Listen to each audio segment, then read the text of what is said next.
bureau d'inspecteur général a comme mandat de surveiller les chantiers de construction, donc à la Ville de Montréal. Ça fait partie de la loi de l'inspecteur général.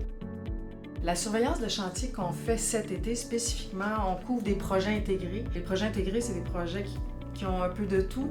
Ils ont des infrastructures, les égouts aqueducs, ils ont de la chaussée, ils ont du trottoir et ils ont aussi des luminaires, des feux de circulation.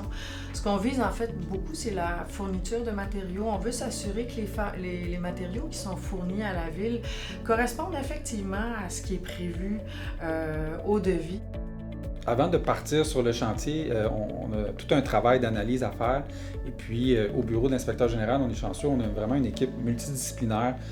On a des gens en génie, mais on a aussi toute l'équipe d'enquête là, qui est principalement d'anciens policiers à la retraite. Là. On a aussi l'équipe d'analystes qui, eux, ont une formation justement là, d'aller chercher tous les documents d'appel d'offres, de les lire, puis de sortir les points, les indices, les problématiques possibles, les failles possibles.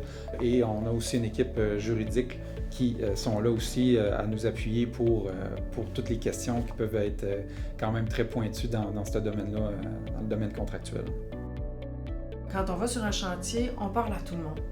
On rencontre les surveillants de chantier, bien entendu, on rencontre le contremaître de l'entrepreneur. Souvent, il y a des chargés de projet de la ville qui vont venir, on peut même les rencontrer sur place aussi. On rencontre pas mal tous les intervenants sur un chantier.